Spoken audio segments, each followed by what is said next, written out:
And here we go. What's up, everybody? Welcome to the show. This is episode number 273, Bugs and Red Herrings. Yeah, we'll get into all that, I promise. But if you know this show by now, if you know me by now, if you know Joe by now, we can't just let a perfectly good slap in the face go unnoticed. So, I guess a mutual listener of both this show and America's Untold Stories asked a question of the two over there, Huntley and Gruber. And let's just say we didn't take too kindly to it, because I don't like disingenuous people or liars. And we're going to explain some things because obviously some people just don't get it. Okay, everybody that listens to this show knows that we have a sense of humor. We like to, we even make fun of ourselves, right? Yeah, we have merch making fun of ourselves. Yeah, in fact, so to explain this thing fully, let's first, for those of you who don't listen, and I don't blame you, but to their show, let's see what they said about us first. So here we go. The Lone Gunman podcast accused your show of ripping them off in the first 90 seconds of their last podcast. Who? Why so spicy? Who? I saw this. It came in. Now let me pause it right there, because we didn't accuse them of ripping off our show. Okay? That is not what we did. Trey had good intentions with his comment asking a question, but that's not exactly what we were inferring. What we were inferring was something else, and we'll get that in a second. But let's continue with the clip For the show. Who are they? There's a. Also, let me point this out real quick. You hear Gruber saying, "Who? Who are they? Who?" And my patent response in the past year, whenever anybody mentions them in my comment section on any of our videos, I always say, "Never heard of them." And that harkens back to the Lauren Hall, A.J. Weberman telephone interviews when he's being asked about Hemming. And Lauren Hall said, "Never heard of him. Never heard of him. Anybody with a name like that's got to be an asshole." And it's funny. Or commie or CIA. Yeah. And it's funny because, Lauren Hall is just a comical character to me, Doug, Joe, and several other people. But let's continue with the clip. And I think but I'm pointing that out because I think that's what Gruber's doing here when he's going, "Who? Who are they?" Podcast called the Lone Gunman podcast. Okay. I did find it, and I found a show, and there's like a micro clip where you stated that, like a micro penis. We were just talking about him. The David guy, Atlee Phillips? not David Atlee Phillips, but Mr. X.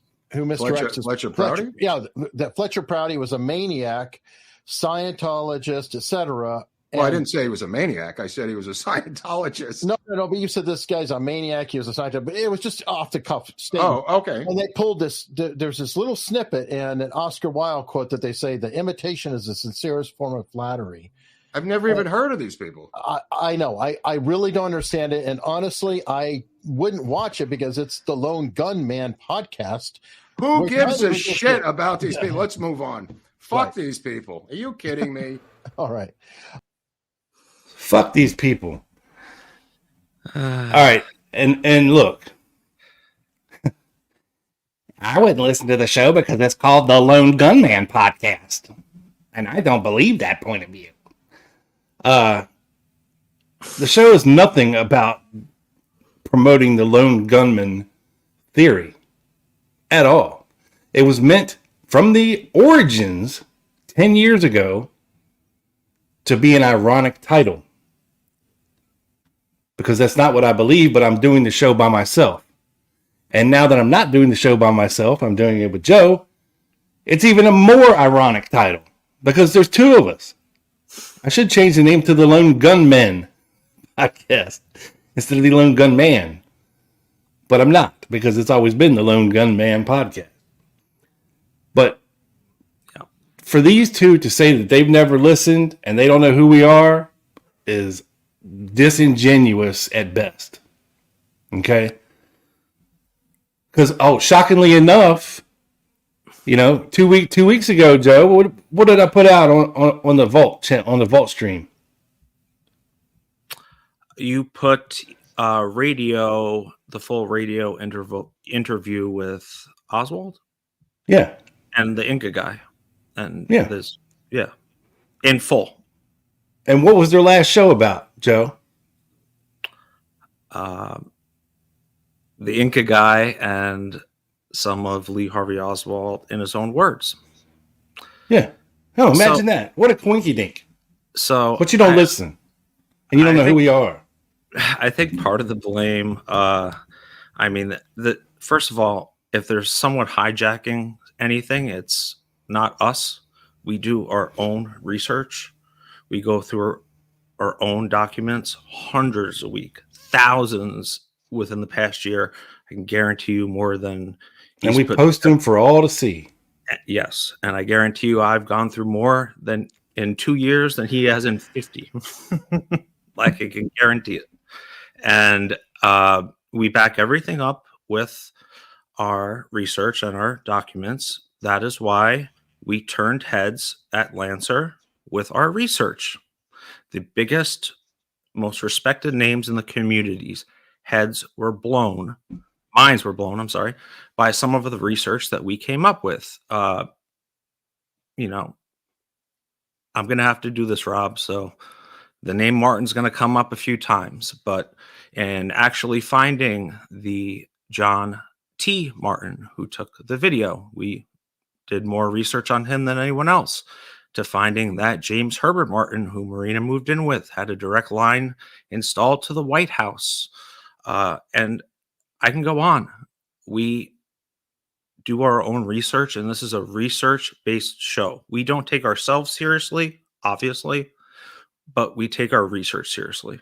And essentially, this was a joke because Rob has, it's been a long-standing joke of Liberty Lobbity, right? Even to the point that we have merch of it.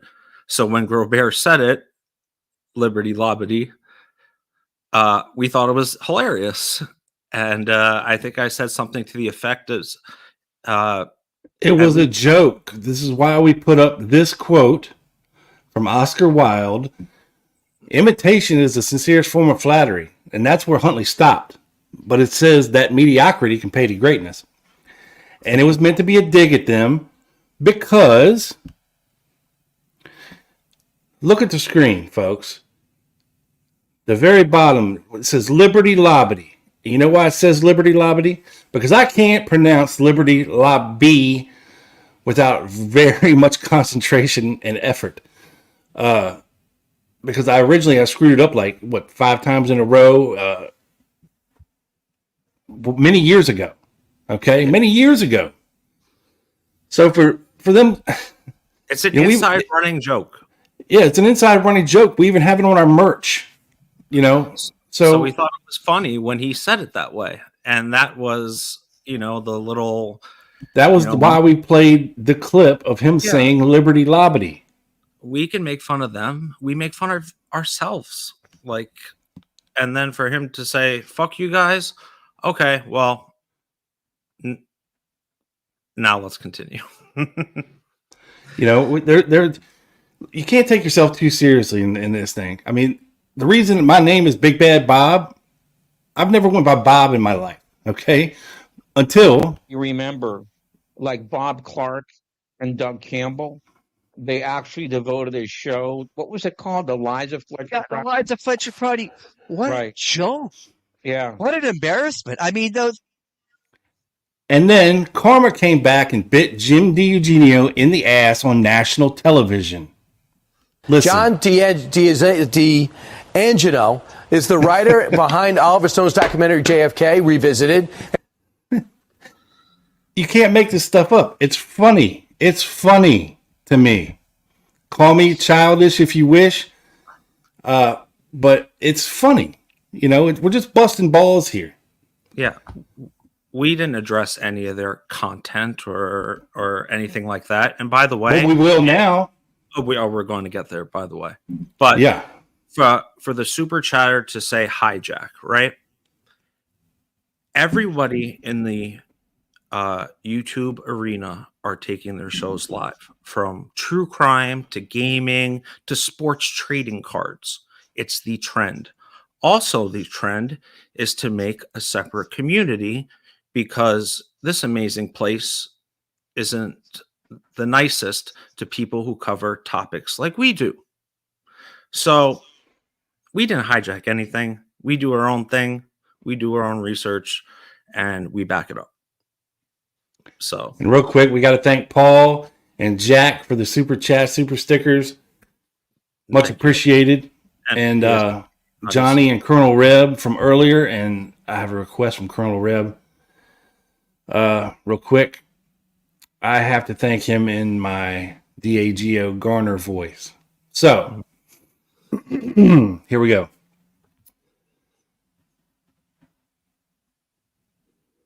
Hey there, Colonel Reb. It's your boy, DAGO Garner. Much appreciated for the super chat there. It's going to go towards, I need to go buy a 6-pack of some Schlitz and a pack of Winston's, so they will be put to good use. I assure you that, Colonel Rip. Again, anybody want to contribute to the DAGO Winston Fund, be much appreciated. I might even get a new tattoo. Who knows? But yeah, thank you. Thank you, Colonel Rip. Appreciate it. Okay. And we're back.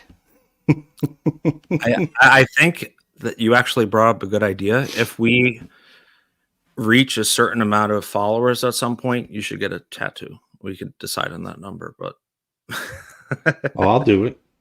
No, you won't. Yeah, I will. Okay.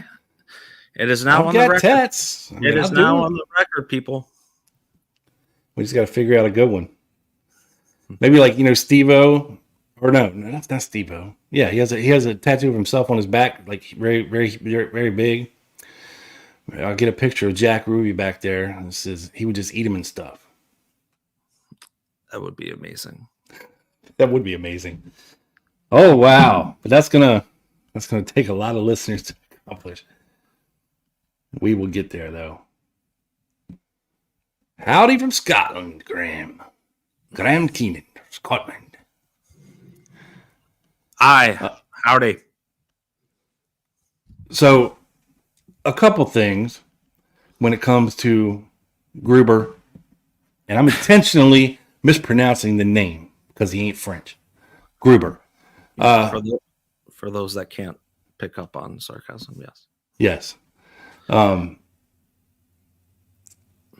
it comes to the content of their shows, I think Joe's pointed out, because I never listened to the show. Joe did. He was a faithful listener. I was a fan. Yeah. I thought it was entertaining. Yeah. Because there's a difference between telling stories and giving out factual information and doing actual research. Okay? Big difference. Now, I went back and I did watch one show because the subject of it is a very obscure subject that not too many people have done deep dives and research on. But I happen to be one of them that has done this deep dive research on this individual. And that man is Larry Crayford. Okay? But we'll get there. It's just like anybody else with like Judy Baker or James Files.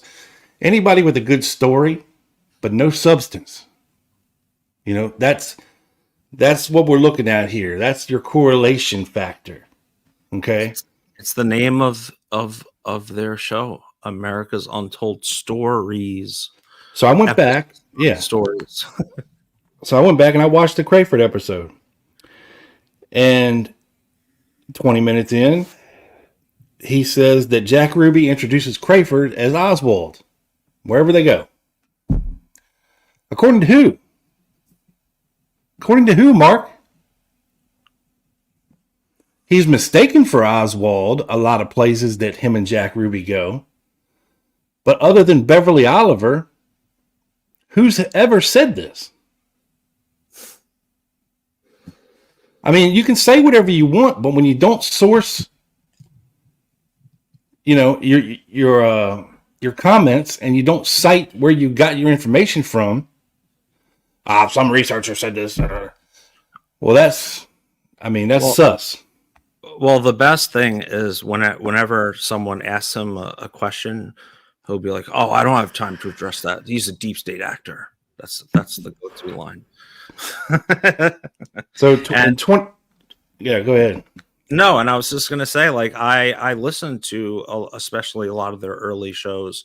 I enjoyed them,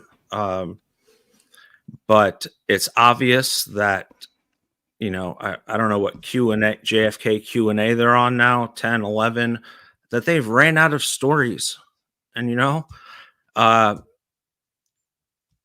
well, here's how it went. From what I see, they've been around 2 years. Okay. They garnered a ton of followers, not because of their JFK content, but because of what they started talking about at the beginning, which was baseball and the Rust Alec Baldwin shooting when the topic was hot 2 years ago. Oh, and they'll get back to that soon.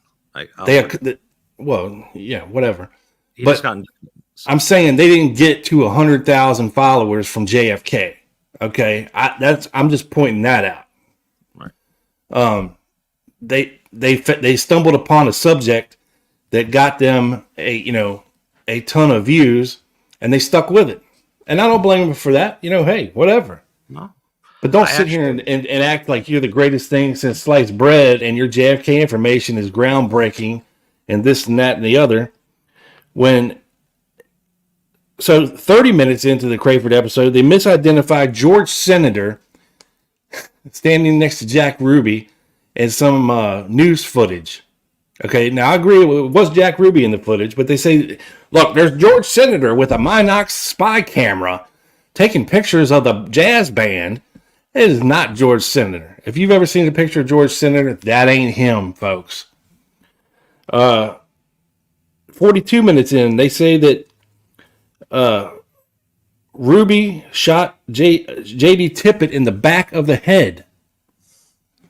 Okay? The back of the head. There is no wound on J.D. Tippett in the back of the head. Now, if you want to speculate that Jack Ruby was there and he did the coup de grace shot, that's fine. But it actually went in right here in his head, not the back. Get your facts straight. And then they call him Crawford the whole show. Crawford. Right? And they say that he was intentionally misspelling his name. Well, that's not the fact. No. His name was always Craford. Okay? The reason it shows up in the Warren Commission, because they misspelled it. And due to their misspelling, the HSCA couldn't find this guy. Despite them trying. It wasn't because they didn't care about Larry Crayford. I mean, like you pointed out in the show, he was one of the most questions asked witnesses to the Warren Commission other than Ruth Payne. Mm-hmm. So the HSCA would have definitely wanted to talk to this guy, but they couldn't find him because the Warren Commission from the get-go misspelled his name. Mm-hmm. And if you're looking at a cursive written name, you can definitely mistake an A and an O. Okay? But there's no W in the name. It's not Crawford. It's Crayford. but it's either spelled with an A or an O.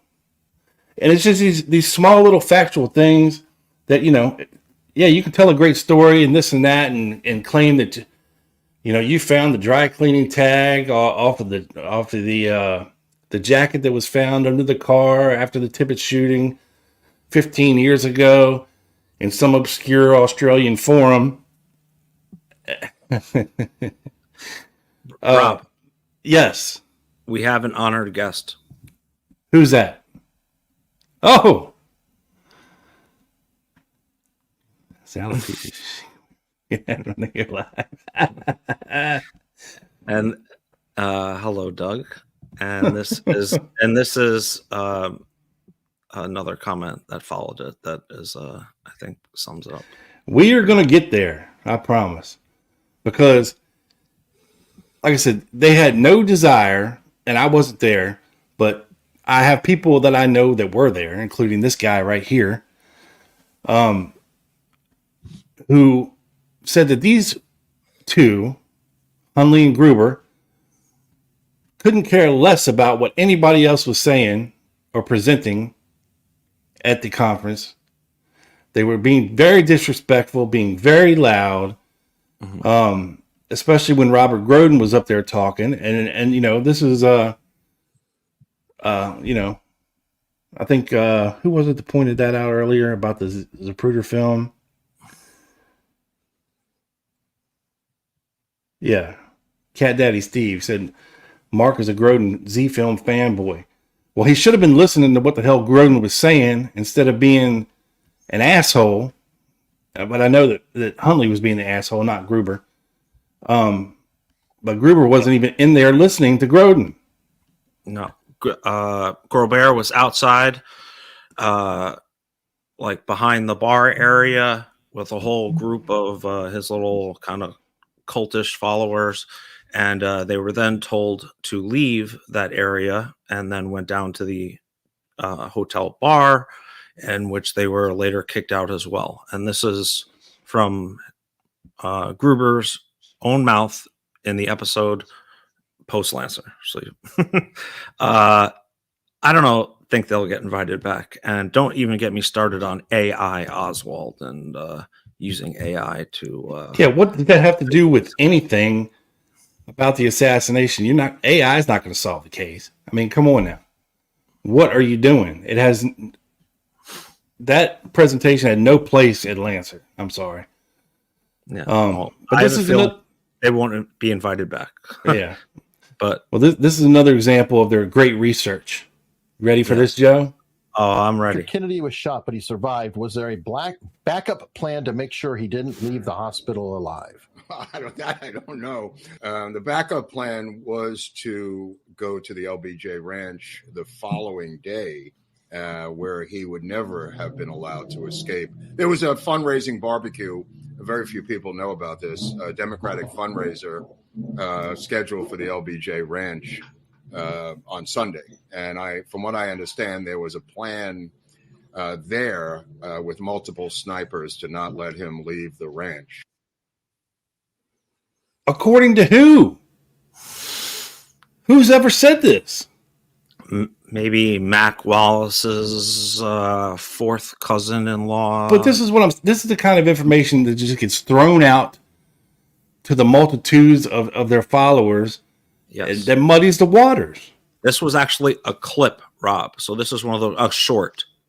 So this is one of the things that comes up when you're scrolling. And if you were to hear that, not knowing much about the case, you might believe it.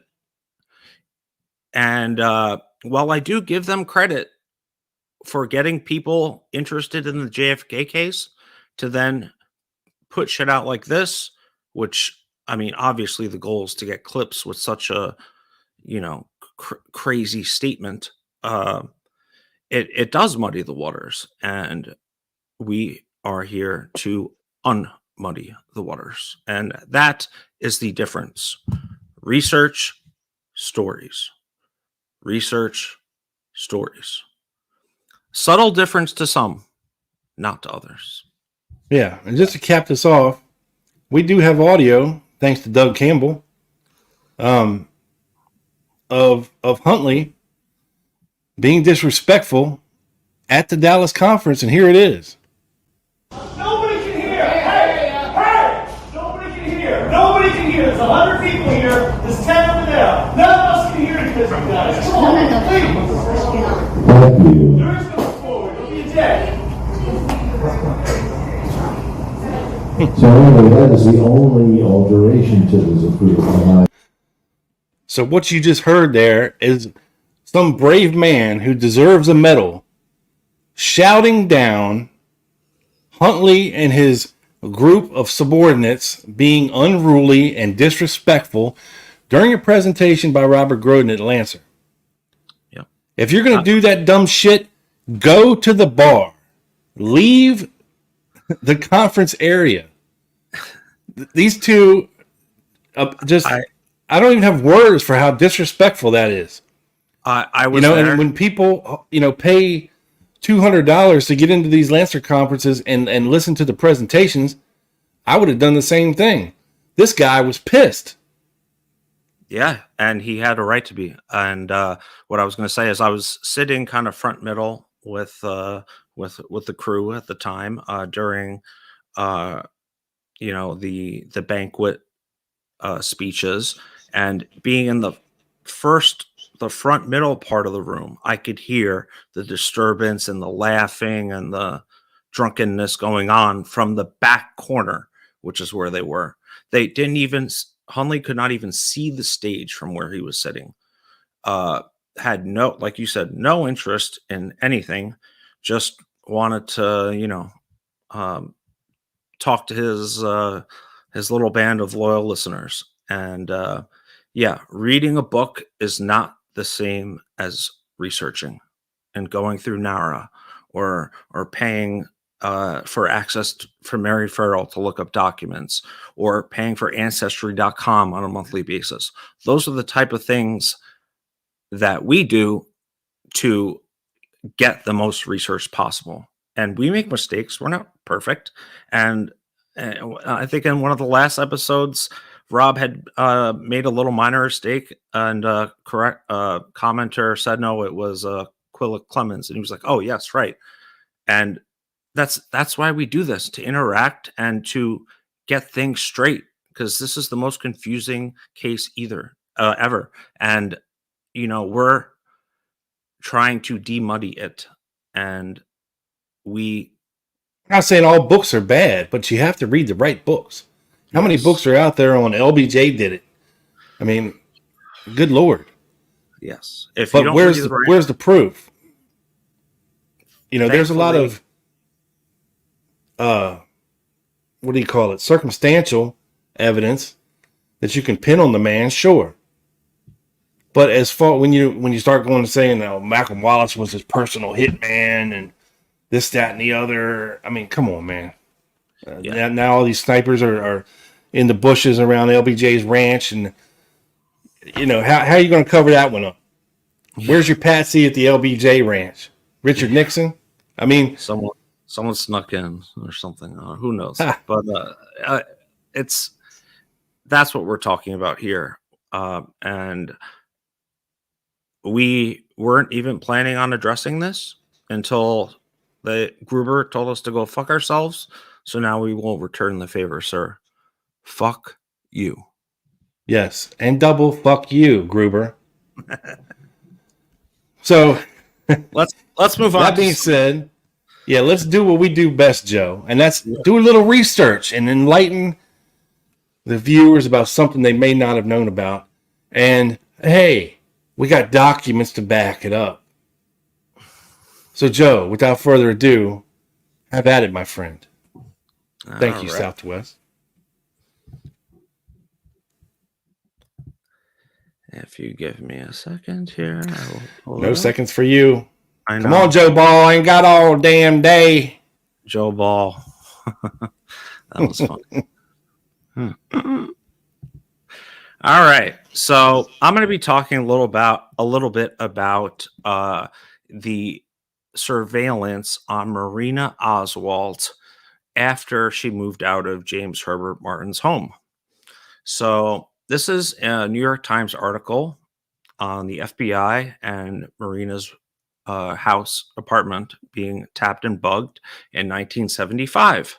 And I highlighted this little thing. It talks about a former FBI guy and how they had microphones and telephone taps set up. But the surveillance, for the former official said, continued for some months after the death of Kennedy on November 22nd, 1963. And that is a very interesting line, because I have long speculated, and I think our research on James Herbert Martin, sorry, Rob, proved that they were really surveilling Marina, just like they were surveilling Mark Lane. And if they're surveilling Marina, like I'm going to show you, like they were in end of February and March of 1964, what do you think they were doing before she testified to the first time to the Warren Commission in early February, when she was when she was living at James Herbert Martin's house? This goes back to the idea of control and narrative, and they needed her to say certain things to implicate Oswald. So if I'm gonna talk about the effort. They also wanted to know what she was saying, in the comfort of her own home, when she didn't think anybody was listening. Right. So, of course, the first thing they tried to do was bug the Ford residents. The Fords were white Russians, and this is a memo, February 24th. Why they got to be white? What? Why they got to be white? What has to be white? Oh, what has to be white? White Russians. Oh, that was just what they called them. Oh, okay. I believe so. Continue. I'm just busting your balls. Yeah, the Russian community in Texas and other places, I'm guessing. But they're talking about for a telephone number, and he's requesting authorization to install technical surveillance at the Ford residence where Marina is currently residing, or any other address to which Marina may move to in the future. So I'm going to move to this real quick. So this is a memo, an FBI memo. The day after that, when Special Agent in Charge Shanklin of Dallas FBI called this morning to advise of unusual obstacles there, which they are trying hard to remove relative to placing technical coverage on the present residence of Marina Oswald, aka the Ford residence. The closest place which they can get to her residence is 14 miles away. And because of the telegraphic mechanics in this particular exchange, the lines need to go through different stations. As a result, it is not possible to get any reception either in the Dallas office, 18 miles away, or in the nearest place to rent, 14 miles in distance. So they're actually looking for places to rent near the Ford's home to try to get surveillance on Marina. And Dallas points out that Marina Oswald has rented a home at 629 Beltline Road in Richardson, Texas, 18 miles out of Dallas, and plans to move into this home tomorrow. If she does, this means that even if we overcome the obstacles today, this line will have to be removed to cover her new phone. Essentially, this guy is saying, Shanklin, why bug the Ford's home? Let's bug her new home. Advises he does not anticipate any technical problems at the new address. Okay? So, issues at the Ford's home. This is the end of that document. Recommendation. I'm going to skip to this, and then the effort in the for time purposes, it seems the practical thing to do is to place the installation in her new residence in Richardson, Texas, and then give this coverage adequate time to see if anything relevant can be deployed. So they're trying to bug the Ford residence. They can't do it. They're looking for a place to rent it. But Then they learn Marina is moving out of the Ford residence and is getting her own apartment. So, what do you think they do then, Rob? Go bug that place. That is exactly what they do. And let me get this straight. Right. So, the operation to bug Marina's place was named June, sinisterly, which is the name of Marina's daughter, one of her daughters. And enclosed, it gives technical and microphone installations were made at her new apartment in Richardson, Texas. On the night of February 28th, 1964, the technical installation was completed and placed in operation this time, and the microphone was installed, completed, and placed at the plant. So they had microphones and were bugging the telephones. So what better place to put a microphone than in a little baby doll's head or something like that, or in Junie's toys. Yeah. People were giving, Marina, here's some toys for June. Yeah. Don't cut them open. It is necessary to utilize 8 agents daily in the operation of the plant, including translator and coordinator. In addition, 8 agents used on physical surveillance in cars, making a total, of 16 agents a day. So we're talking in late February, they are assigning 16 agents a day to surveil Marina, in addition to the wiretap and microphones they have in her car.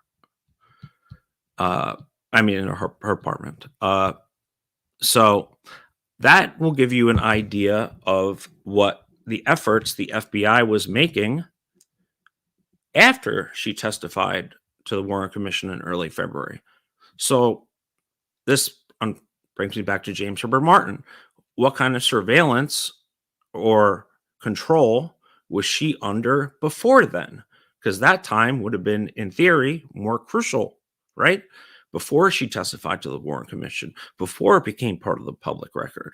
That's why James Herbert Martin has been of such interest to me, and why our research on him has been pretty groundbreaking and new. So, you following me? Is this making sense? Gotcha. Cool. And yeah, I'm gonna move real quick. South to West wasn't Marina Lee Oswald's first romantic relationship. Actually, no. I don't know about anybody before the Marines, or he was alleged to have a relationship with some Japanese what do you call those people that run like whorehouses? Madams. Yeah, some Japanese madam while he was in the Marines. Yeah. What may or may not be true. Yeah. And he actually proposed to another chick in Russia before Marina. Took the words out of my mouth. Yeah. So, I don't know if he bonked her, but she must have put it down on him if he was trying to marry her in a relatively short amount of time.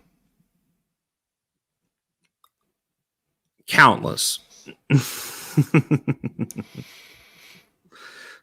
Sorry, I highlighted a comment. Yeah, I did that when you were talking, and I went down like this, my head off screen while you were talking. Oh, I didn't see that. I'm sorry. That's all right. You were busy. I was busy.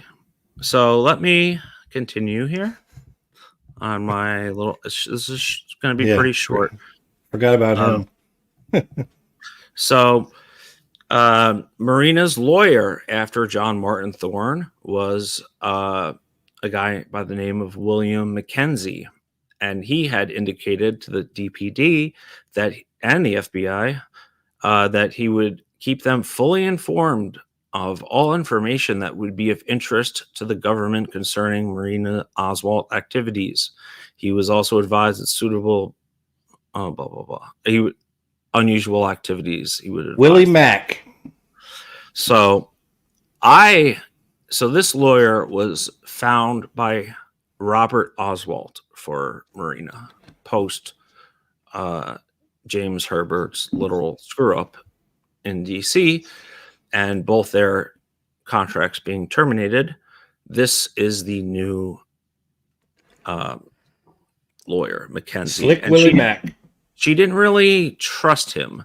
So the only people that I can tell by reading hundreds and hundreds of pages of documents on the aftermath and Marina is the Fords. Declan and Catherine Ford was really the only people she trusted. And she wanted Thorne to be, or she wanted Declan Ford to be her business manager at some point, but he thought it was a conflict of interest, so he never became one. So as I'm going through these hundreds of documents, like I do every week, I identified a surveillance code. So essentially, the DPD opened files for the technical surveillance under DL33S, little star thing, I'm forgetting the name of it, and DL34-S asterisk is related to, thank you, Rob, for the microphone surveillance. So when looking through all these files, you know that this is 33S is related to the telephone, and 34S is information that is received by that source is from microphone surveillance. Also, on another document, DLT1 is DL33S. So then again, here we are with another name, probably to confuse the operation, right? So these both here that I highlighted are both the microphone and the telephone, and they're also referred to as DLT1 and T2. Now, someone like DL33-5 asterisk is a personal confidential informant, I believe. So there's a lot of informing going on to Marina up until April. Documents kind of fall off there. So this is one of my last documents here. And this is an internal FBI memo by Special Agent Newsom on April 7, 1964. The surveillances were placed on Marina Oswald following the director's conversation with J. Lee Rankin on February 24th, at which time Rankin asked what we could do to cover the activities of Marina, as she stated he would hate to have her just run out on us, like she was go back to Russia or something. And he was wondering about covering her activities to see who was visiting her for a while. At that time, Mr. Rankin was advised we could consider getting a telephone tap on her.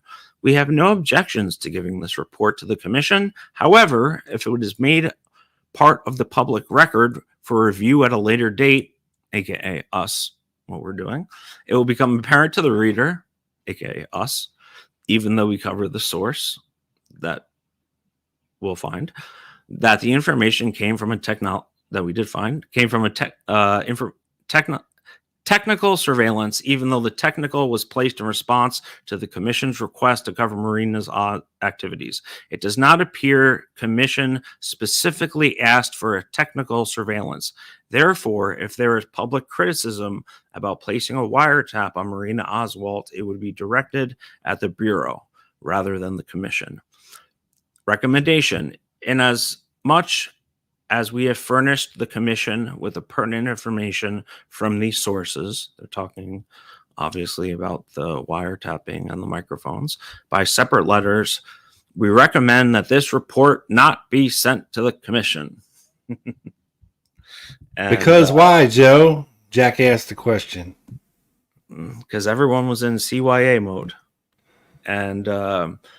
And the commission, or the FBI, thought the commission was going to make the Bureau look bad. And they knew that Marina actually has a lawsuit here regarding that, or potentially does. Yes, because they were illegal. And yes.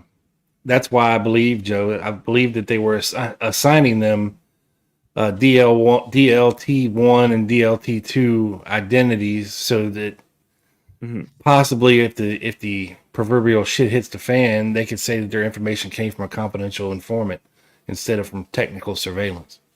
Yeah, that's a great point.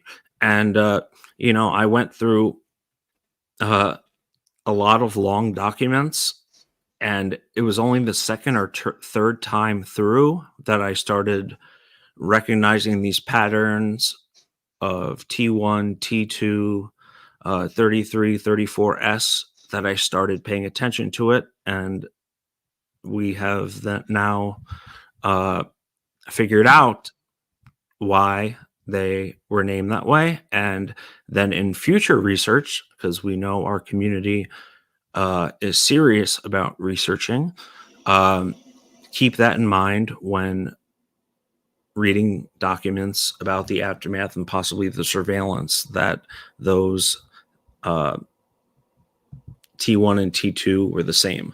So this is a little timeline.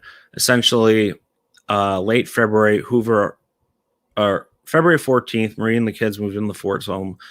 Hoover authorized the FBI to install technical surveillance at the Ford's home. The next day, the urgent memo was sent describing the obstacles in boarding and bugging the Ford residence.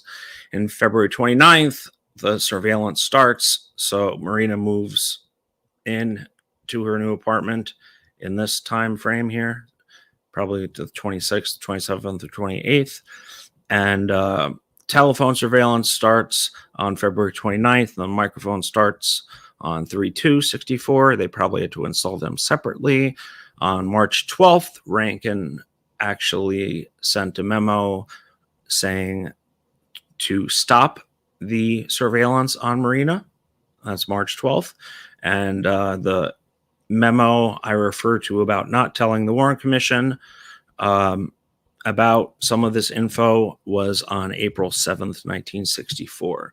So I recently kind of started researching the aftermath because I'm helping another researcher on a project. We are the Lone Gunman podcast, that is. And I didn't know little things like this. And I hope you guys learned something factual today by this my little presentation on some of the aftermath surveillance on Marina and how it was done and why it was done. Now, to go from the factual to the non-factual, and you'll see what I mean. That's why the term red herrings is in the title of this show.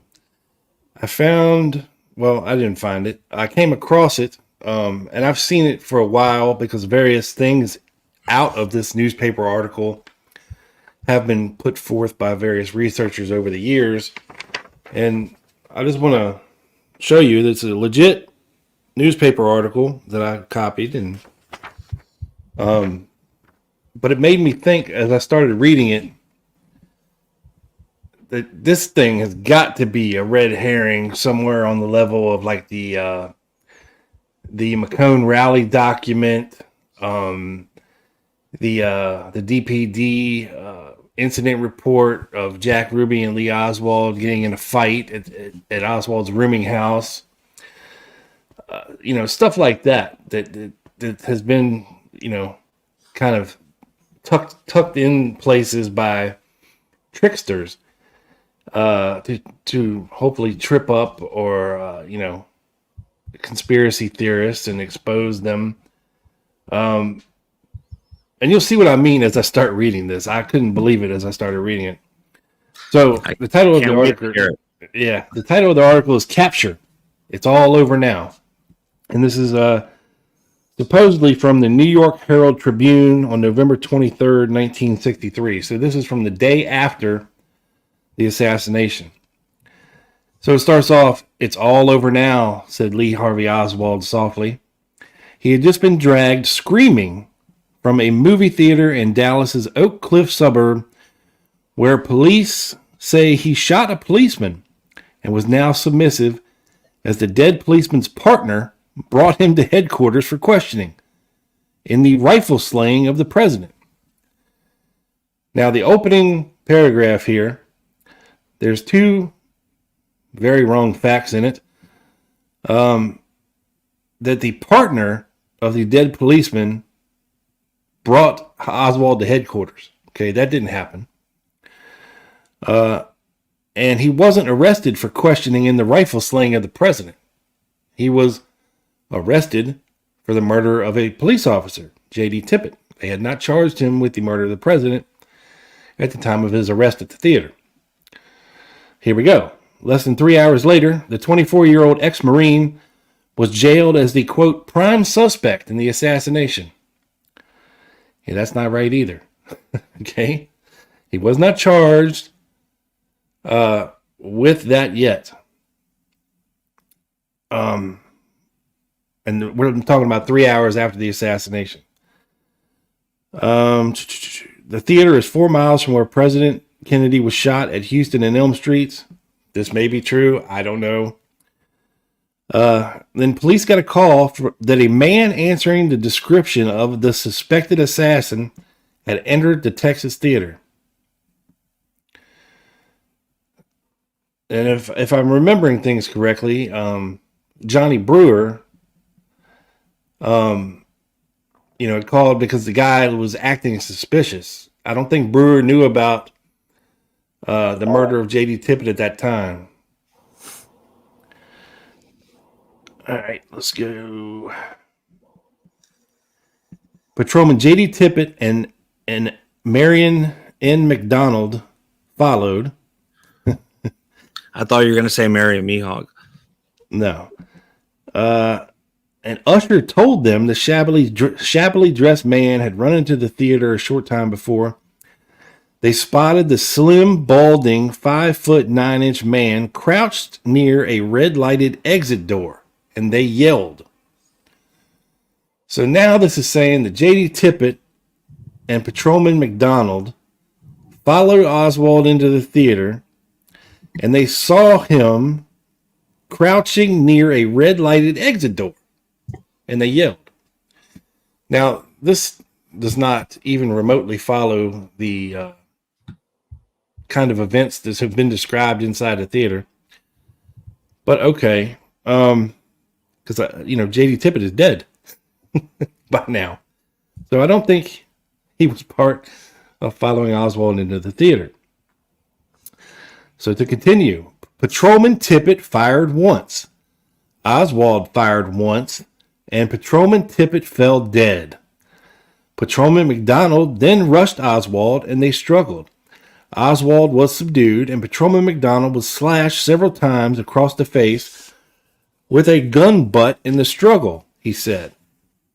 So now we have J.D. Tippit being killed in the theater from one shot by Oswald. Okay. Sure. As Patrolman McDonald led the red-shirted suspect, from the theater, a crowd of several hundred people milled around the entrance. Rumor had spread that President Kennedy's killer was in the movie theater. To the people outside, Oswald was Kennedy's killer. They milled about threateningly as other police were called to hold them back. The suspect was rushed by squad car to headquarters, where Dallas Captain Ganaway said late yesterday that Oswald had worked for the Texas Textbook Depository at Elm, Maine for about a month. So it wasn't, I guess technically it was a textbook company, but that's not what it was called. It was a Texas School Book Depository. And it wasn't at Elm, Maine. It was at Elm, Houston. So it was from the firm's 6th floor offices. Now, there was no offices on the 6th floor. That the shots which killed the president were thought to have come. Captain Ganaway said a Mauser rifle was found on a 5th floor landing of the building, which overlooks Elm, Houston, and is a scant 100 feet from where the president was shot. So now we have the 6th floor being offices and the Mauser being found on the 5th floor landing, according to Captain Ganaway. Ocus Campbell. Now, the next part of this, I know that friend of the show, Bart Camp, likes to portray as evidence of Oswald being on the first floor. But in the context of this article, I would say everything that's mentioned in this article is suspect as hell. Sus. Yes. Sus. Very. And I thought Officer McDonald was the hero that lodged his gun in between, the trigger so he couldn't shoot. But I think you said it mentioned that he had scars on his face. Do you think that there would maybe be pictures of that to help their case? Well, there are. He was scratched on the face by the scuffle. The back part of the gun that you cock. I don't know what it's called. I did not know that. I've never seen a picture of that. So yeah, it exists. It's legit. Okay. I stand corrected. So the reason I mentioned this is because Ocas Campbell, right? He's the according to this article, the vice president of the textbook firm, said Oswald's duties were to fill orders and wrap books, and which he didn't. That was Troy West that wrapped books. And that the 6th floor of the 7-story building would have been easily accessible to Oswald. But the part of this article that I know that Bart uses sometimes is shortly after the shooting, and this is Mr. Campbell speaking, shortly after the shooting, we raced back into the building. Now, Campbell was standing out front with Roy Truly during the motorcade. He says, shortly after the shooting, we ran back into the building. We had been outside watching the parade, and we saw him, Oswald, in a small storage room on the ground floor. Then we noticed that he was gone. So this is Ocas Campbell saying that when they went back into the schoolbook depository, they saw Oswald in the domino room on the first floor. Which, if true, it does lend credence to Oswald being prayer man and Oswald not being on the 6th floor during the time of the shooting. Mr. Campbell added, of course, Oswald said the others were on their lunch hour, but he did not have permission to leave the building, and we haven't seen him since. Dallas police said Oswald was a chairman of a local Fair Play for Cuba committee. He had come home, they said, from more than 3 years in the Soviet Union between the late fall last year when he, his Russian wife, and their child were granted exit permits, and this year police could not immediately account for his whereabouts for the last year. He went to work at the textbook depository about 30 days ago. His fellow employees speak of him as being shabby most of the time.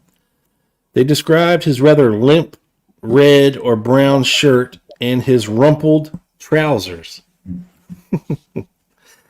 Information about Oswald's wife and child was not available, police said. I'm pretty sure it was available, but okay. It was in the first 2.5 weeks after he went there as a tourist that Oswald said he wanted to become a Soviet citizen purely for political reasons. He told reporters, "I will never return to the United States." He said that he would not give his reasons until after I rescind my citizenship. He apparently had flown to the Russian capital October 15th from Fort Worth, Texas, and the next day wrote to the Supreme Soviet Commission asking for Soviet citizenship. So now we have Oswald flying from Fort Worth, Texas, to Moscow. Jeez. Okay. He told reporters he would not discuss his application because I'm afraid what I say may be distorted by the newspapers. As he walked away from the American embassy in Moscow, he said, "I'm through." A year later, Oswald was reported working in Russia, but there had been no word from him, despite him writing his mother and brother many different letters. Mm-hmm.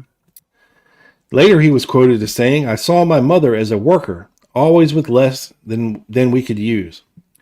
But he said his childhood was happy. He said he thought his mother would not understand why he fled to Russia. His mother was identified as Mrs. Marguerite Oswald, a widow. Her address in 1959 was whatever. He returned to Fort Worth from Russia last year. He said he spent his time in the Soviet Union working in a factory in Minsk and left only after he became disillusioned with life under communist rule. His change of heart came in the fall of '62, he said, and he applied for a passport with his Russian wife and their child. The passport was issued, and the Soviet Union granted exit permits for the Oswald family. He became a rapper and handyman at the Texas Textbook Depository. A rapper? Yeah. MC Lee. A WRAPPER,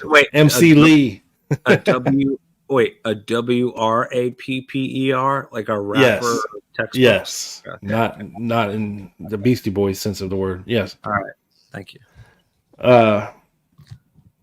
Police said Oswald had a brother, R.L. Oswald, living in Fort Worth. It was his sister-in-law, Mrs. R.L. Oswald, who said in 1959, "I always thought he was an average guy, but I sure don't now."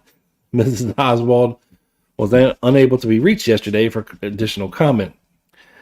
New York police said they have no record of Oswald and any crimes here. And according to Carlos Bernier of the Cuban Student Directory, the directory in New Orleans, Oswald was in New Orleans 2 months ago as the chairman of a pro-Castro Fair Play for Cuba committee. Pretty sure it was more than 2 months prior, more like 3, 4, around 3. And he never said he was the chairman. He was always the secretary. Interesting. Yes. Oswald said several Cubans were allegedly arrested 2 months ago in New Orleans for passing out pro-communist literature. When Oswald was in Moscow in 1959, he said it was like getting out of prison when he left America to seek Soviet citizenship. He was denied Soviet citizenship, though, but he is reported to have said that he would like to go to Cuba to join Fidel Castro. Ed Butler of the Information Council of the Americas said he once debated communism with Oswald, but he did not say when or where. A photograph. Ed Butler. Yeah, Ed Butler. We might be hijacking something. A photograph in the New York offices of United Press International shows Oswald in a Moscow hotel room on November 14th, 1959. He had a crew cut and looks every inch the Marine that he was for 3 years. Now, I don't recall ever seeing a picture of Oswald with a crew cut in Russia, but I could be mistaken. But I don't think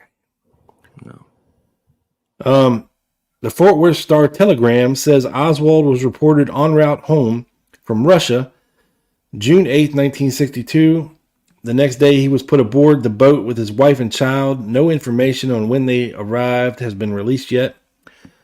But Lee Harvey Oswald came home to Dallas to pack textbooks. Yeah, that's what he wanted to do. That's why he came home.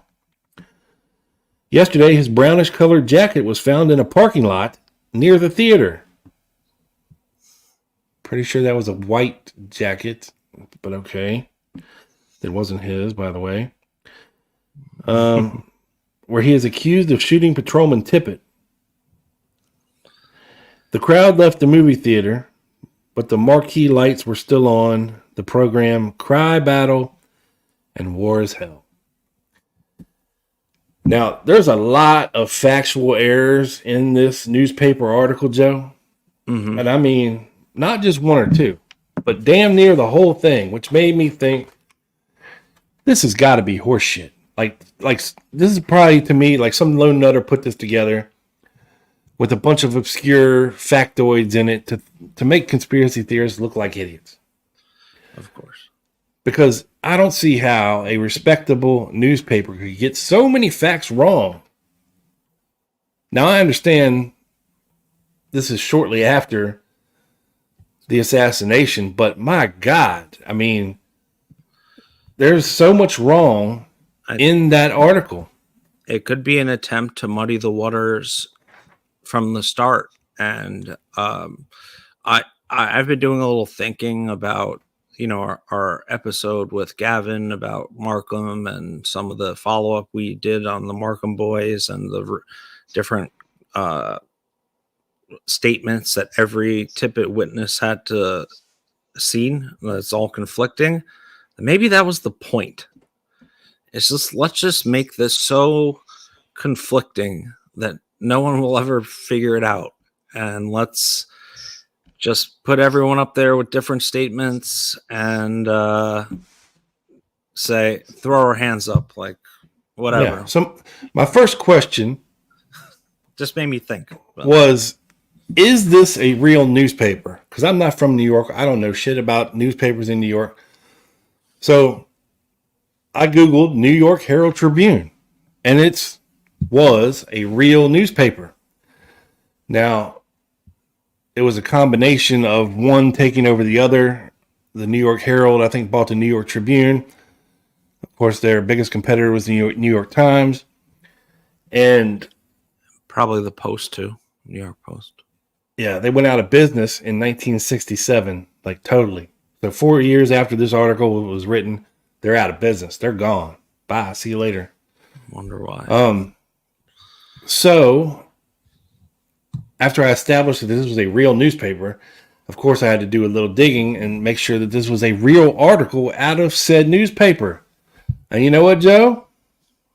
What? Have a look. Looks it like it is. Yeah. The section I read is the middle right there. Capture. It's all over now. That's exactly what I read is in that article. Yeah. Or, Rob, it could have been AI making it. Let's not forget that. Yeah. That's sarcasm and a joke for people that aren't picking up on that. So it was a legit newspaper article. So either the idiot that wrote this article, this paper, this is just one article with several articles in it. I didn't read any of these other ones. But if they're as factually accurate as this crap article, I mean, that's pretty bad. I mean, that's like very, very, very, very bad. Yeah. So you was that November 27th? Is that what it said? No, November 23rd. Third edition. Wow. The day after. Okay. The day after. Wow. So by this time, of course, all these wire services have all this information disseminated to them, from Dallas. And there's no reason to have this level of messed up facts and misinformation in an article written that day. I mean, Tippett getting shot in the theater. I mean, come on. I mean, what the hell? That's why, I love Bart and the whole idea of Prayer Man, but this blurb about Otis Campbell, seeing Oswald, I couldn't use it based on the rest of this article being so ridiculous. You know what I mean? Yes, I do. And actually, that reminds me of another tidbit I didn't put up, but that I was reading in some of the documents. So the microphone picked up a conversation. This is in a report. We'll put it on locals between Robert Oswald and Marina at Marina's apartment. And Robert Oswald comes to Marina and says, I just heard that Leo was seen with a Coke 5 or 10 minutes after the assassination. And so they're kind of on their own, having their doubts, right? And Marina says, well, I doubt he would have been, quote, that calm. I will share the document after he did that. I remember she said he was shaking uncontrollably when he returned from the Walker shooting, right? So she said he would not have been calm if, drinking a Coca-Cola outside the TSPD minutes after. So that was another tidbit I ran into in reading a lot about the aftermath and some of Marina's statements, just to add on to what you're saying there. Yes, thank you, Joe. But so that's pretty much it for this week. I think we addressed what we needed to address. You know, when you tell us fuck those guys, no, fuck you, basically. And you know, our shows are very different. Very. We try to bring you as much factual information as possible, not just colorful stories. Sure, we could get on here and tell all kinds of stories, but we want to bring the truth and facts about the case to make you think, to get you intrigued, to make you want to do some more digging on your own. You know, do a little research. Yes. You know, get on Mary Farrell, get in the Weisberg archives, get in the Baylor archives, get into NARA. Yeah, and do a little research, because that is where the truth lies, and that's where the pieces of the puzzle that we're trying to put together here to solve this case are going to be found.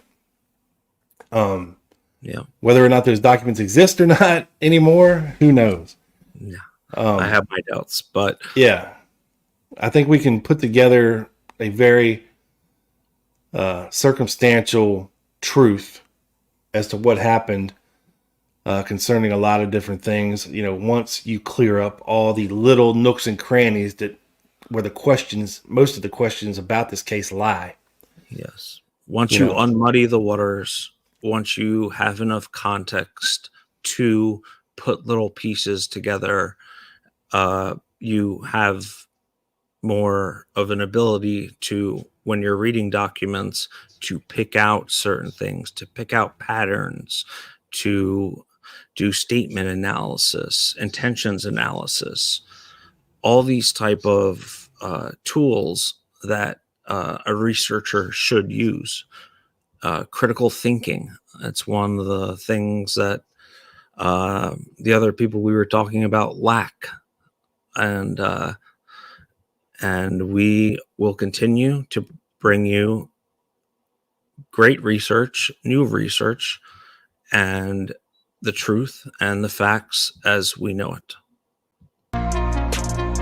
Damn straight, Joseph. So, folks, that's going to do it for this episode. But before we go, if you're not already subscribed to this channel, make sure you hit the subscribe button. Ring the bell to get notified of when we go live and new episodes drop. Our locals community, links are in the description if you'd like to join over there. We'd love to see you over there. We're trying to build that up. Yes.